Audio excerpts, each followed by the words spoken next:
What's going on, family? This is Scrapbook Boxing Museum of the Forgotten Fisticuff series. I want to take a look at Michael Marshall Dokes. Michael Dynamite Dokes. Fascinating heavyweight. Unfortunately for Michael Dokes, he didn't live up to his potential. In 1974, I noticed a future prospect. He was 15 years of age. Very fast punches. Beautiful combinations. And he was thought of as to become the next great heavyweight. But unfortunately, due to alcohol and drugs, he abused his body. And we never found out how great this young man could be. Michael Dokes was born August 10th, 1958 in Akron, Ohio. He died August 11th, 2012, Akron, Ohio. He was 54 years of age at the time of his death. Michael Dynamite Dokes was a heavyweight who stood 6 foot 3 inches and had a 78-inch reach. He was a professional from 1976 to 1997. And Michael Dokes would hold the WBA heavyweight championship strap from 1982 to 1983. Now, he had a fighting record of 53 wins, 6 losses, 2 draws, and 33 by the knockout rule. He would have 61 total bouts. Michael Dokes would win a heavyweight championship strap at the age of 24. On December 1982, he would win a WBA heavyweight championship strap from Michael Hercules Weaver. And unfortunately, referee Joey Curtis would make a controversial decision to stop the fight early in the first round. Once more clip, Mike Weaver goes down and the referee jumps in and stops the fight. And unfortunately for Mike Weaver, he would lose the title that he would win in defeating Big John Tate. 2 seconds in the 15th round. And that was a stunning moment in Mike Weaver's career. Both winning the title from Big John Tate and losing the title from Michael Dynamite Dokes. On September 23rd, 1983, Michael Dokes would be knocked out in 3 minutes and 8 seconds in the 10th round at Richfield Coliseum in a bout with South African's heavyweight Jerry Corsia. Now, Michael Dokes came in with a fighting record of 26-0. But unfortunately, he would leave with a fighting record of 26-1. Now, April 28th, 1988, Michael Dokes would knock out Mike Tyson's lookalike, James Pitchford, in 2 minutes and 35 seconds in the 7th round at the Felt Forum. I was at that fight. And what most impressed me of that fight with James Pitchford and Michael Dokes was that everyone was curious to know how Michael Dokes would do against Mike Tyson. And they got their answer. Because James Pitchford would come in with black trunks, black shoes, no socks, no robe. And he would come in the aisle, and he looked like Mike Tyson. He had the muscles and everything else that Mike Tyson had. But what he didn't have was that eye of the tiger that Mike Tyson had. So when he got in the ring with Michael Dokes, after a few combinations, Mike Dokes would get him out of there. And the jolting body reaction of James Pitchford showed me that Michael Dokes was for real. But on March 11th, 1989, Michael Dokes would be knocked out 1 minute and 41 seconds in the 10th round against Evander the Real Deal Holyfield, Caesar's Palace, Paradise, Nevada. I remember that fight because it was a war. Michael Dokes came in with the cornrows. He still had the two-fisted punching power. Outstanding combinations. And he had hurt Evander Holyfield on numerous occasions. And that was Evander Holyfield's test, because he was just coming up in the heavyweight ranks. And that fight showed me that Evander Holyfield was for real.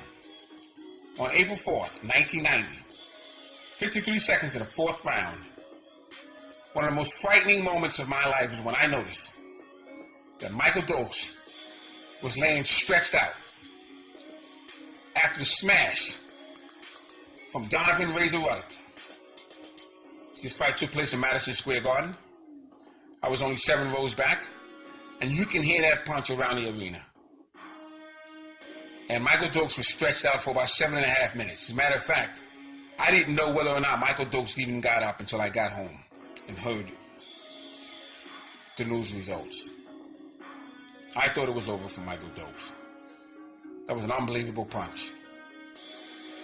But he would come back and he would defeat Jesse Ferguson, Jose Revolta, Pierce Davis, Danny Sutton, Danny Stonewall, Rocky Zizowski,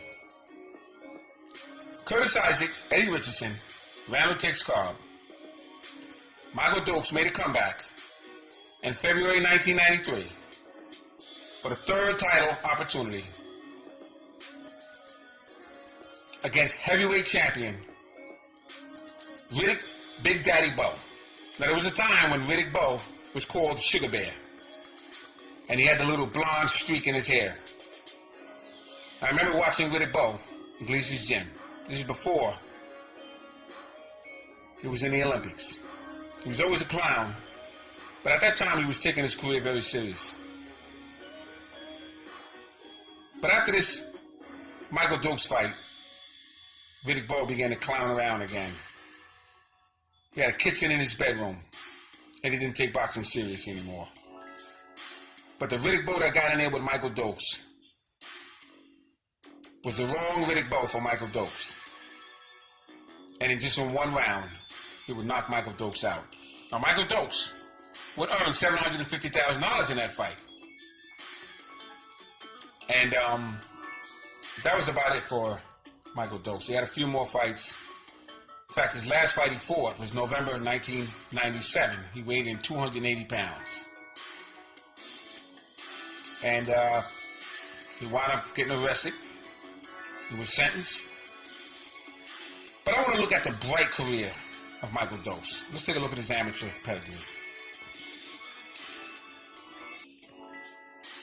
Now, in 1975, he would win a National AAU Heavyweight Championship strap. 1976, National Golden Gloves Heavyweight Championship strap. By beating the future pros, Big John Tate and Greg Page. Dokes was underage at 15. When he made it to the finals of both the 1974 Golden Gloves and National AAU tournaments, he lost to future 1976 gold medal winner and heavyweight champion Leon Spinks. He lost in the AAU finals. And he also would lose to future Mike Tyson trainer in the amateurs, Bobby Stewart, in the Golden Gloves finals. He won the 1974 North American Championships by defeating Marvin Simpson, who was in 1976 the National AAU Heavyweight Championship, and won the NABF after knocking out Len Ball in the first round. 1982 to 1999, Michael Dokes was sentenced on a charge of an assault by his fiancée. He would go in 1999 and be released in 2008. And eventually, Michael Dokes would die from a liver disease. But he would always be remembered for two fighters in his career. Mike Weaver, WBA heavyweight champion of the world, who he defeated in December 1982 to win the WBA heavyweight championship strap. Mike Weaver was a Hercules. I've seen many of his fights when he was at his best. And he would lose September 23rd, 1983 to South Africa, Jerry Cortez. That was a sad moment for me, watching Michael Dokes be knocked out by Jerry Cortez, because I knew Michael Dokes was going through outside problems.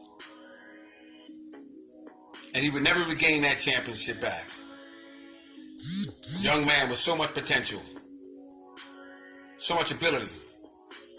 He would be a sparring partner for Muhammad Ali in 1974. So many accolades. But unfortunately, Michael Dokes didn't take his career seriously anymore. I sat next to Michael Dokes and Buddy McGirt at the Kevin Kelly and Nassim, the Prince Nassim Hamed fight. And Michael Dokes, although he was animated, but he didn't quite have his faculties. It was a sad moment for me. But I just wanted to shout out Michael Dokes. Fascinating fighter. He had a bright career. And I always remember this young man. I remember him from 1974 to his last days of 1997 as a fighter.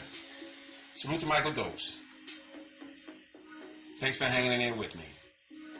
All great fighters and all great fights will always never be forgotten on my channel. Salute to my subscribers. Salute to Michael Dokes.